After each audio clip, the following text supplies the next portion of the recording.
Buenos días a todos. Hoy David José Vázquez Andrés y yo, Alejandro Loba Navarro, ambos cardiólogos del Hospital Virgen del Castillo, el área 5, vamos a realizar esta sesión y repasar las rutas asistenciales de alteraciones del electro y arritmias.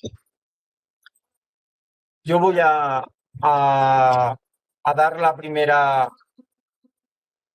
la primera fase de la sesión, que consiste en rutas asistenciales de alteraciones del electrocardiograma. Repasaremos las rutas asistenciales y comentando ejemplos y recomendaciones para el manejo en la práctica clínica diaria. Las primeras, digamos, alteraciones o hallazgos que queríamos resaltar, que aparecen en las rutas de las rutas asistenciales de Caprimur, pues serían dos entidades benignas o sin significado patológico en sí mismas, como son pues el hallazgo de la repolarización precoz, típico de pacientes jóvenes, donde vamos a observar pues esa elevación del segmento ST cóncavo en las derivaciones precordiales, también podemos verlo en la cara inferior, y que en sí mismo pues no entraña patología ni requiere un estudio adicional. Asimismo, la conocida arritmia sinusal respiratoria, que consiste en un aumento de la frecuencia sinusal con la expiración y un descenso con la expiración, también es muy típico de pacientes jóvenes, menores de 50 años, y este hallazgo se va perdiendo con la edad, de la mano del envejecimiento y de la pérdida, digamos, del funcionamiento adecuado del sistema autoinmune y los vasoreceptores. O sea, son dos hallazgos benignos que podéis repasarlo adecuadamente en las rutas de Caprimur por si queréis ver los electros con más detalle, pero va a ser ese ritmo irregular en relación con la frecuencia respiratoria típico de pacientes jóvenes y la repolarización precoz. Ojo que la repolarización precoz pues, podría ser interesante en pacientes con un dolor torácico, con la inspiración, antecedentes de infección respiratoria, porque el electro que veremos más adelante de la pericarditis puede tener ciertas similitudes. A continuación, los bloqueos de rama, que ya sabéis que os recuerdo, pues en el sistema de conducción cardíaco vamos a tener la rama derecha y la rama izquierda, que tiene dos fascículos, el fascículo anterior y el fascículo posterior, de ahí los semibloqueos anterior o posterior. Y el hecho de que podamos encontrar un paciente que tenga la combinación de un rama derecha con un hemibloqueo. Como he dicho anteriormente, en detalle, aparte de los medios actuales, de montones de páginas web de internet, en la web de Caprimur y en las rutas que disponéis también en acceso en internet de las rutas de Caprimur, podemos ver los electros más en detalle. Pero en general, pues los hallazgos típicos del bloqueo completo de rama derecha y el bloqueo completo de rama izquierda, la clave es que al menos tienen que tener una duración de 120 milisegundos o 3 cuadraditos. El bloqueo completo de rama derecha va a tener esa morfología que va a ser predominantemente positiva, con una pequeña onda R, seguido de una onda S y una onda R alta.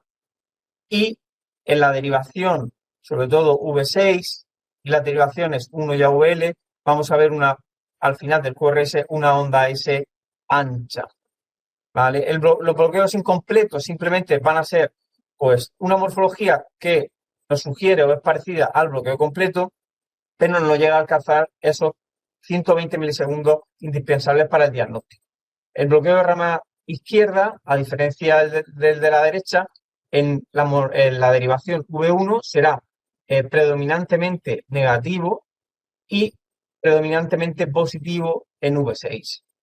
Como he dicho anteriormente, vamos a poder encontrar la rama derecha bloqueada en combinación con un hemibloqueo de alguno de los dos fascículos. El más típico, y es el que muestro en la imagen, es el hemibloqueo anterior, que para, digamos, diagnosticarlo rápidamente o sospecharlo, vamos a ver en las derivaciones inferiores, en 2, en 3 y en AVF, una pequeña onda R seguida de una S profunda en todas las derivaciones inferiores, seguido de una pequeña onda Q con una onda R alta en las derivaciones laterales, 1 y AVL. Estos hallazgos pues, nos hablan de un trastorno de la conducción más avanzado que en sí mismo no tiene por qué dar ningún síntoma.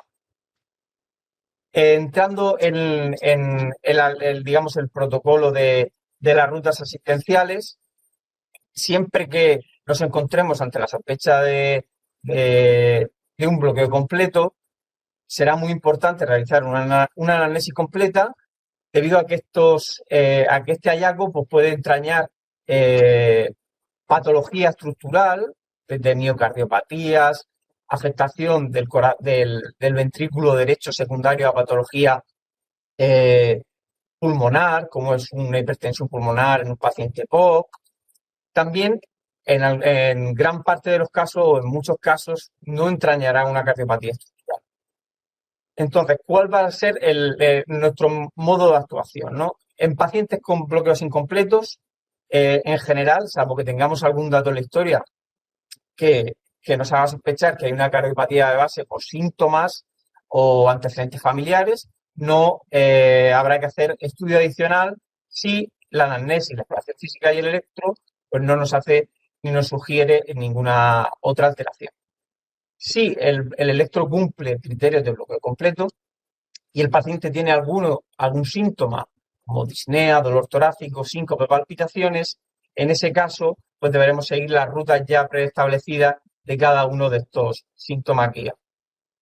La diferencia que se estableció en estas rutas para, digamos, continuar el estudio se fijó en 65 años, un poco porque en pacientes en los que se realiza un ecocardiograma con más de 65 años y no hay ninguna cardiopatía estructural, pues va a ser poco probable que estos pacientes desarrollen una, digamos, miocardiopatía o enfermedad primaria eh, del, del corazón, más allá de las que puedan desarrollar pues con la edad, ¿no? Como la cardiopatía isquémica.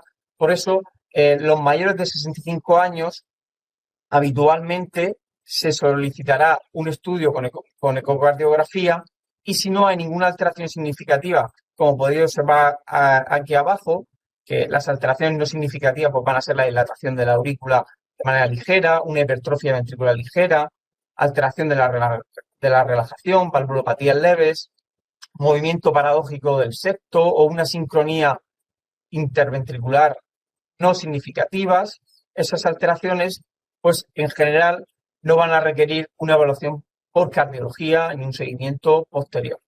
En los pacientes menores de 65 años, sobre todo debido al hecho de que algunas miocardiopatías, como la miocardiopatía ritmogénica, algunas miocardiopatías dilatadas, sobre todo en pacientes jóvenes, los trastornos de la conducción, también el Chagas, la sarcoidosis, van a poder manifestarse a nivel de alteración estructural más tarde e iniciarse con alteraciones en el electro como bloqueos de rama. En esos pacientes, pues siempre será conveniente que el estudio con eco pues sea evaluado por un cardiólogo clínico, digamos, evaluando de manera completa el caso, ya sea con una visita presencial después del eco o a través de INP para consensuar un poco si el paciente precisará a más largo plazo una reevaluación o algunas recomendaciones específicas.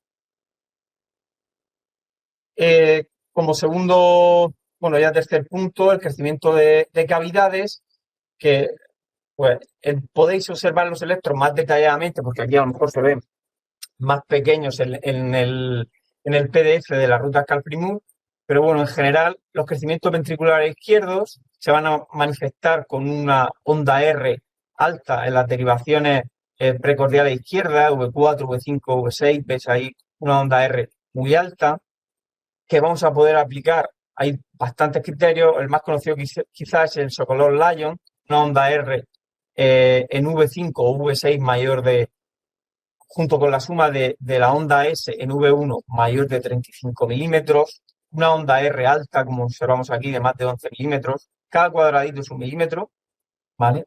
Para recordarlo a la hora de hacer la suma total. Luego, frecuentemente el crecimiento ventricular izquierdo se va a asociar con un crecimiento auricular izquierdo.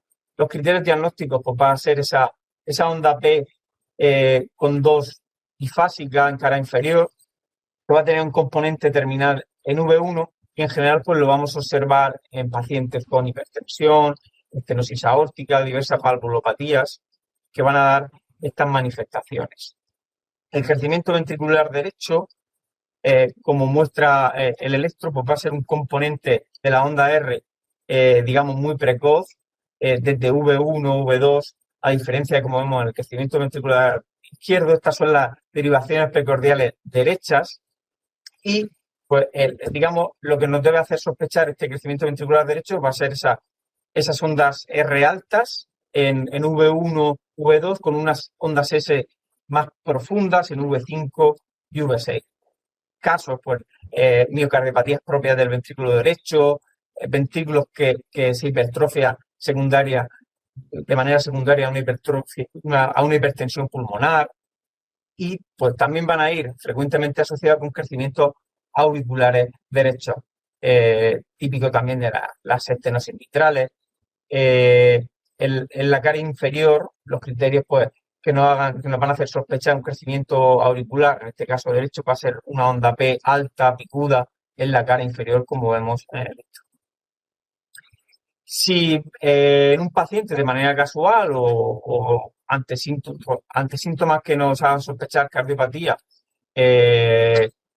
tenemos alta sospecha de que tenga algún crecimiento de estas cavidades, siempre, igual que en los bloqueos, pues una adecuada anamnesis, una exploración física y evaluar de manera global el electrocardiograma, pues nos va a poder hacer sospechar, pues si el paciente tiene un soplo y tiene una hipertrofia ventricular izquierda, o a lo mejor puede ser que tenga una valvulopatía más típica de la estenosis aórtica, y lo dirigiremos a través, siempre que sea posible, de interconsulta no presencial a cardiología, contando un poco pues, los datos que tenemos para, de acuerdo con el cardiólogo, pues continuar ese estudio. Si el paciente no tiene ningún síntoma, no hay ningún dato que nos sugiera una cardiopatía establecida más allá del electro, podemos solicitar un ecocardiograma, ya sea directamente desde la atención primaria o a través de interconsulta no presencial, contactando con cardiología.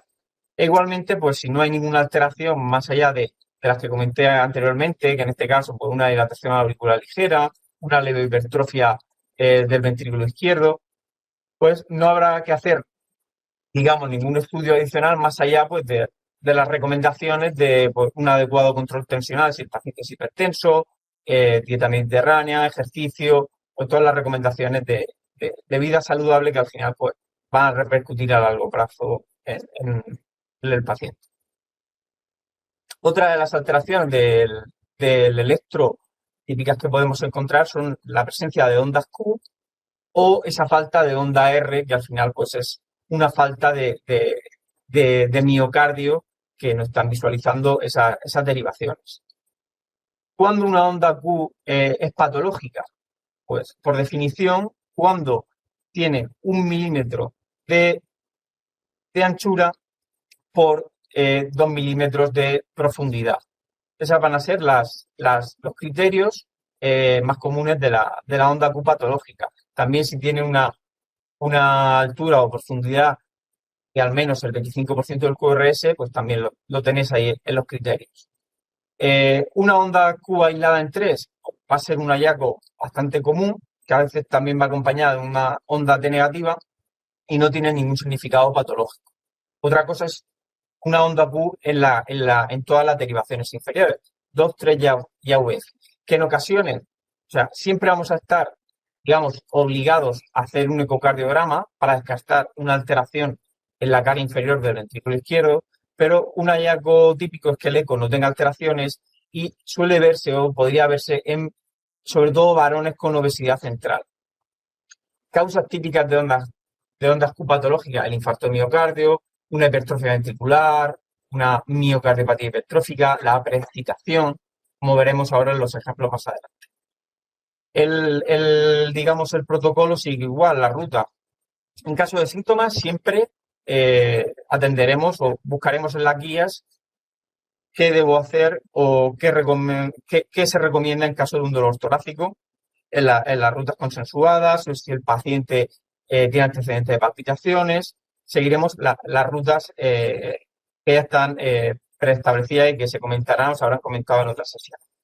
Si me encuentro con una onda acupatológica en un paciente sin síntomas ni otros datos que me justifiquen la causa, igualmente se realizará un ecocardiograma directamente desde primaria o a través de INP por cardiología. Yo creo que o en mi opinión personal, yo creo que probablemente el rendimiento diagnóstico del eco siempre va a ser mayor si se solicita de acuerdo con cardiología, ¿no? Porque vamos a dar entre atención primaria y cardiología, pues esa visión global y esa lectura del electro que a veces va más allá de una onda Q, como por ejemplo en casos como la precipitación o una miocardiopatía hipertrófica.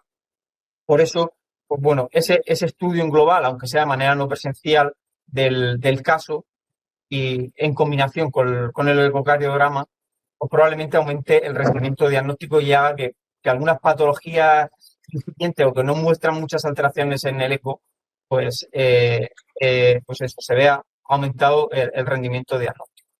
De igual forma, si no hay alteraciones y no hay ningunos otros datos en la anamnesis que nos sugiera que puede haber alguna patología, pues no precisará reevaluar a ese paciente y ya quedará constancia que tiene esas alteraciones en el electrodo con ondas Q y no habrá que hacer nada más. Dos electros, uno menos típico, pero que lo he puesto en la sesión para ver que probablemente en este electrodo de la izquierda la precipitación pues nos llame mucho la atención las ondas Q. Pues siempre tenemos que hacer una lectura sistemática de los electros para pues no obviar otras alteraciones, ¿no? Si vamos leyendo de izquierda a derecha, pues vamos a observar que hay un PR bastante corto, con aquí un inicio más precoz del QRS, que si nos vamos a las derivaciones, aquí V4, V5, ya se ve ese empastamiento que pues, nos describe una preexcitación. También aquí en la derecha, pues los típicos hallazgos que acompañan a la Q cuando la etiología es un infarto de miocardio, pues va a ser esa elevación, como aquí en 3 del segmento ST, que se denomina residual, secundaria a un infarto antiguo, con a veces seguido de esas ondas T negativas, en las mismas derivaciones donde tenemos la onda Q. La miocardiopatía hipertrófica también va a mostrar ondas Q seguidas de altos voltajes y T negativas en las derivaciones izquierdas, frente a las derivaciones más derechas, esas ondas Q sectales que representan al septo ventricular izquierdo. Este electro me parece muy interesante, el de la amiloidosis cardíaca, muchas veces infradiagnosticada. Van a ser pacientes pues, que han sido hipertensos, probablemente tengan FA, llevan beta bloqueantes y vemos cómo los pacientes pues, cada vez toleran peor los fármacos IECAS, los ARA2, el bisoprolol, típicos fármacos para la fibrilación auricular, tienen tendencia a la congestión y si vemos el electro, van a tener una onda Q ahí en V1 y V2. Llama la atención que las derivaciones de los miembros tienen voltajes muy pequeños y si llegáramos a solicitar un ecocardiograma, nos llamaría la atención que se describe que tiene una hipertrofia ventricular, que no va de la mano de los voltajes y las ondas Q que vemos. Es un diagnóstico, sobre todo en ancianos, que tenemos que tenerlo en cuenta y retirar medicación, betabloqueantes, antihipertensivos, porque el paciente va a notar una mejoría muy importante y manejar con diuréticos. La siguiente alteración sería la onda T. La onda T, muy importante, yo quiero sobre todo destacar que la onda T aislada en 3 va a ser un hallazgo sin significación patológica y que a veces desaparece con la expiración profunda. Importante por las miocardiopatías, ¿no? Las ondas T negativas en precordiales V1, V3 en menores de 14 años va a ser normal, se va a considerar un hallazgo normal y en mujeres menores de 40 años. A partir de V3 en adelante ya hay que sospechar que puede haber alguna cardiopatía y va a requerir ampliar el estudio. También una consulta frecuente hace por interconsulta no presencial en jóvenes, las ondas TES muy amplias, con al menos 15 milímetros en precordiales, van a ser un hallazgo normal. Yo recomiendo que siempre que tengáis un electro pues, dudoso, os vayáis a las rutas porque te ayudan mucho a clasificar algunos de los hallazgos que vemos. También las ondas T aplanadas, en general, pues, si no van acompañados de, por ejemplo, un QT alargado, no tendrían una significación en sí mismas si no hay ningún antecedente de interés, pues este hallazgo. Causas patológicas, la isquemia, la hipertrofia ventricular, la miocardiopatía, una pericarditis ya en fase más evolucionada, los bloqueos de ramas, un tromboembolismo, tendrá, aparte de las ondas T negativas, esa taquicardia sinusal, desaturación. Eh, Volvemos a lo mismo de antes, anamnesis, exploración física y electro, básico. Si con todo esto y los síntomas eh, no tengo ninguna causa que me justifique y pueda ya pues tomar una iniciativa o derivar al paciente a urgencias si sospecho un infarto, pues valoraré si esa onda T es patológica, si no es patológica, seguimiento o por primaria o no, digamos que no hará falta ningún estudio adicional. Que la onda T no cumple los criterios de normalidad, será patológica. Ojo, esta alteración ya es conocida, ha sido estudiada, no hay que hacer nada más. Que sí, siempre un ecocardiograma, si estamos considerando que el paciente no tiene ningún síntoma, que ha sido un hallazgo casual, y pues deberá ser, digamos, valorado por cardiología para decidir si hay que hacer algún estudio adicional. Por ejemplo, las test negativas con un eco normal en más allá de V3, en V4, V5, en un paciente joven, pues a lo mejor puede tener una miocardiopatía y el eco todavía es normal, a lo mejor necesita una resonancia, ¿vale? De ahí que se considere que estos pacientes pues deberían ser evaluados por cardiología. Aquí vemos pues, dos hallazgos típicos de ondas T patológicas. En la fase, digamos, más inicial, hiperaguda del infarto del miocardio, acompañado de la elevación del ST que vemos aquí en las derivaciones precordiales, vemos una onda T amplia, picuda y en un contexto de dolor torácico opresivo típico probablemente. Ya en la fase más evolucionada, las ondas T se vuelven negativas con esa pérdida de onda R en las precordiales, incluso onda Q, típica del infarto evolucionado. Este es el hallazgo, bueno, un electro muy interesante y que no tan frecuente, pero que no debemos de olvidar, que va a ser la presencia de unas ondas T negativas, habitualmente sin un rama derecha asociado, que van más allá de V3, aquí vemos en V4, pacientes habitualmente jóvenes y que puede asociar, aunque no es tan frecuente de ver, esta muesca final del QRS que es la onda epsilon. Es un electro típico de displasia rimogénica del ventrículo derecho y que tiene bastantes implicaciones a nivel de pronóstico y riesgo de taquicardia ventricular, muerte súbita. Por eso es muy importante pues reconocer este patrón electrocardiográfico. El ST, pues sobre todo, conocer las típicas alteraciones del ST que nos van a sugerir patología que requiere una atención urgente, como es la cardiopatía isquémica, pacientes con dolor torácico y que tengan alteraciones del ST. ¿Cuáles van a ser, digamos, unas alteraciones no relevantes? Aunque depende de si el paciente tiene síntomas o no. Que puede tener el paciente a veces síntomas y que el electro no sea expresivo. Lo importante siempre va a ser la primera parte, la anamnesis, explorar al paciente y el electro, porque nos va a orientar o ayudar a qué le está pasando a nuestro paciente. No voy a repasar los criterios porque son bastante densos, los podéis consultar en las rutas, pero si cumple alguno de los criterios, aquí a la derecha podemos ver pues la principal causa va a ser la cardiopatía isquémica y otras causas que a priori pueden no dar síntomas como una hipertrofia ventricular o una pericarditis pasada sintomática que a veces ocurre, la digoxina, ahora veremos un ejemplo.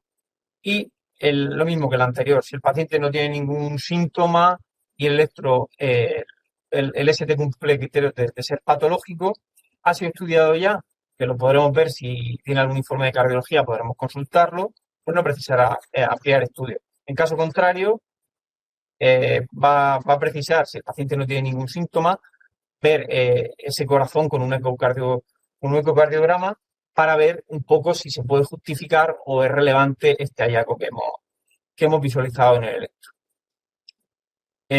Volviendo al caso inicial, el de la repolarización precoz, la pericarditis, que casualmente pues, también es más frecuente en jóvenes, pues a veces puede generar ese diagnóstico diferencial, pero la clave va a ser la clínica, antecedentes de infección respiratoria, dolor torácico que aumenta con la inspiración profunda, con el decúbito, mejora al incorporarse.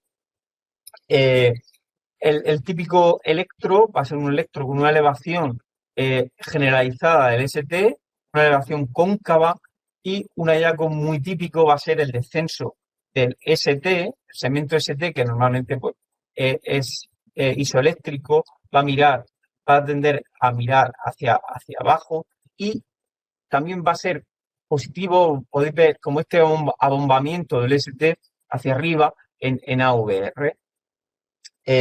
Otro hallazgo que vaya a poder observar habitualmente en un ámbito de la consulta y que no implica que el paciente tenga algún problema con la dioxina, va a ser la impregnación digitálica o cubeta digitálica, que simplemente nos quiere decir que el paciente está en tratamiento con dioxina. Va a ser este típico descenso del ST, conocido como en picote de Dalí, generalizado en un paciente que tiene NSA y toma dioxina. Y para ya terminar un poco, electros variados que siempre pues, deben seguir la ruta de contactar con cardiología dirigidos o guiados por los síntomas, por esa ruta específica si el paciente tiene síntomas y si no, igualmente se debe contactar mediante interconsulta no presencial y ahora gracias a que tenemos el electro digital con cardiología, pues ante una sospecha de un QT largo, que bueno, aunque ahora gracias a la herramienta del electro digital a veces no da la medida, siempre es bueno, o salvo que sea muy evidente, pues comprobar que la medida que nos da es más o menos correcta.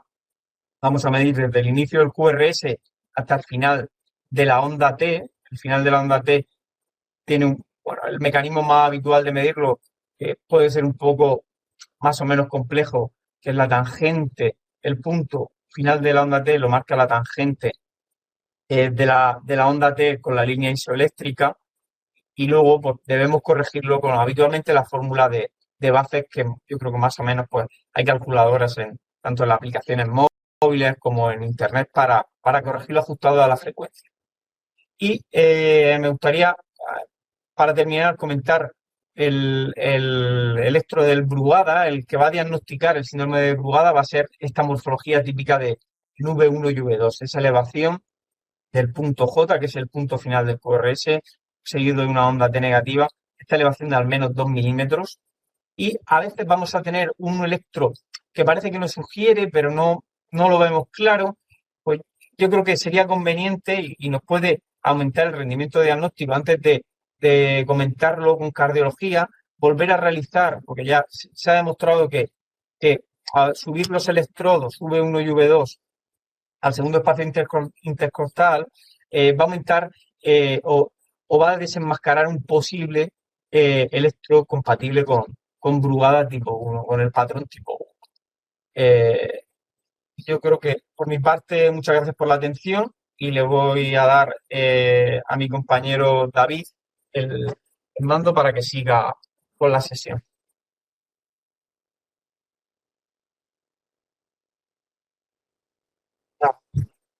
Buenos días a todos. Yo soy David Vázquez, compañero del doctor Loba y del Hospital Virgen del Castillo. Os voy a dar la parte de las arritmias y, vamos, prometo ser breve. Vale. Vamos a tocar principalmente los dos extremos, la taquiarritmia y la breviarritmia. Los dos son trastornos del ritmo cardíaco y las taquiarritmias van a ser trastornos del ritmo que superen los 100 latidos por minuto. Van a tener dos orígenes en función de dónde se originen, a nivel por encima del nodo auriculoventricular las aurículas. Van a ser las taquicardias supraventriculares y se caracterizan por tener QRS estrechos, y luego las taquicardias que se producen en los ventrículos van a ser taquicardias de QRS ancho. Por otro lado, las arritmias son otros trastornos del ritmo eh, que se van a producir principalmente a nivel del nodo sinusal y del nodo auriculoventricular, eh, eh, y cursan con frecuencias por debajo de 60 latidos. Vamos a empezar con las traquearritmias. Eh, Vamos a empezar primero por las extrasístoles y veremos el manejo que proponen las rutas cardíacas. Vale. Una de, vamos, las más frecuentes son las extrasístoles supraventriculares. Eh, Se caracterizan por una actividad auricular adelantada, generalmente seguida de QRS estrecho. Estos dos latidos serían sinusales y estos, veis cómo cambia la morfología de la P, que es más estrecha, y se adelanta eh, el latido auricular y ventricular. Por otro lado, tenemos las extrasístoles ventriculares que no van precedidas de QRS, acelera la frecuencia cardíaca y el QRS es ancho, no va precedido de actividad auricular. Aquí tendríamos otro ejemplo en el que el paciente tiene extrasístole ventricular frecuente que se presenta en forma de dupletes. Hay un latido sinusal, seguido de un duplete, otro latido sinusal, otro duplete, y así de forma repetida. Bien, ¿cómo vamos a manejar esto? Como siempre, cuando os encontréis al paciente, realizarle la anamnesis, la exploración física, la analítica, para descartar sobre todo las alteraciones del perfil tiroideo que pueden aumentar eh, la, la frecuencia de las extrasístoles y realizar un electro. Las supraventriculares son frecuentes en corazón sano y solo van a necesitar síntomas si tienen, o sea, solo van a necesitar tratamiento, perdón, si son sintomáticas, si el paciente tiene la sensación de vuelco o de palpitaciones. ¿Qué debemos hacer? Añadir beta bloqueantes. Pacientes jóvenes con ansiedad acompañante, el Sunyal o propranolol va muy bien, y en pacientes más mayores que no se acompañan que quieren no tomarlo tan a menudo y que no se acompaña de tanto nerviosismo, el bisoprolol sería un buen fármaco, que lo pueden tomar una vez al día. Por otro lado, las extrasístoles ventriculares, vamos a tener que estar pendientes de si tienen algún factor de riesgo. Son principalmente edad jóvenes o que hayan presentado algún síntoma cardíaco, palpitaciones, síncope o datos de insuficiencia cardíaca. Que en la exploración tenga datos de insuficiencia cardíaca o presencia de un soplo, o que sean muy frecuentes en el electro. Es decir, en una tira de 10 segundos, que es más o menos lo que mide un papel de electro, haya más de un extrasístole ventricular, tengan dobletes o tripletes o varias morfologías. En nuestro caso anterior, este paciente lo tendríamos que comentar y este que tiene más de una. Si no tiene ninguno de estos factores de riesgo y el paciente es mayor de 65 años, solo tendríamos que seguirlo con electro anual, se puede hacer en la región primaria. Si es menor de 65 años, conviene descartar cardiopatía, pedir reales que pidáis eco y ergo, son normales, no necesitan de más exploraciones. En caso de presentar algún factor de riesgo, lo comentaréis con nosotros y nosotros ya pediríamos las pruebas y plantearíamos el sí. Por otro lado, vamos a pasar a las taquicardias supraventriculares, que son taquicardias principalmente de QRS estrecho, las de QRS ancho, aunque hay algunas taquicardias que pueden ser de origen supraventricular y tengan QRS ancho por trastornos de la conducción previa, lo vamos a manejar para nosotros en las rutas continuas, lo vamos a dejar como si fueran de origen ventricular. Tienen las taquicardias supraventriculares, van a ser taquicardias regulares o irregulares de QRS estrecho y vamos, aquí tenemos dos ejemplos. Aquí tenemos una taquicardia regular de QRS estrecho a 180 latidos por minuto que tiene actividad pegada al QRS, aquí en cara inferior y aquí en V1, es típica de una taquicardia intranodal. Es uno de los ejemplos. Y aquí tenemos una taquicardia eh, regular de QRS estrecho que va en torno a 100 latidos por minuto y vemos una actividad auricular eh, que no es sinusal. ¿Por qué sé que no es sinusal? Porque la actividad sinusal es positiva en 1, la VF, y aquí, como veis, es negativa, cara inferior. Se trata de una taquicardia auricular. ¿Cómo voy a manejar? Bueno, por otro lado, las taquicardias ventriculares, tenemos una taquicardia ventricular de QRS ancho, ventricular. eh, Tengo otra aquí que se me ha movido. Una taquicardia ventricular en torno a 150 latidos por minuto. Y otro ejemplo, eh, tenemos una actividad que parece fibrilación auricular inicialmente, y luego entre sístoles ventriculares se organiza una taquicardia ventricular que finalmente degenera. Es un ritmo desorganizado, QRS ancho, cambia a lo largo del tiempo, es una fibrilación auricular, tipo taquicardia de origen ventricular. También, entre las taquiarritmias tenemos la fibrilación auricular y el flúter, que van a ir por la vía, por la ruta de la fibrilación auricular, que no es motivo de esta charla, por lo que se verá aparte, una charla diferente, no quiero pararme mucho en este nivel, que vamos justo de tiempo. ¿Cómo vamos a manejar las taquiarritmias en atención primaria? Igual que en el caso anterior, es muy importante la anamnesis y la exploración física, una analítica para detectar sobre todo alteraciones del, del tiroides y un electro. Y con ellos, si son de QRS estrecho, nos vendremos a las taquicardias supraventriculares. Si tenemos al paciente allí, está hemodinámicamente inestable o tiene síntomas graves, angina, ha tenido un 5 o presenta datos de insuficiencia cardíaca, tenemos que remitir al paciente a urgencia. Preferentemente avisando al 112 porque va a necesitar de monitorización este paciente. Es un paciente, recuerdo, inestable. En caso de que no tenga ninguno de estos síntomas, vamos a intentar diferenciar entre ellas. La taquicardia sinusal va a ser un ritmo auricular, vamos, va a ser un ritmo eh, acelerado por encima de 100 latidos por minuto, pero vamos a ver actividad auricular positiva en 1 y en AVF,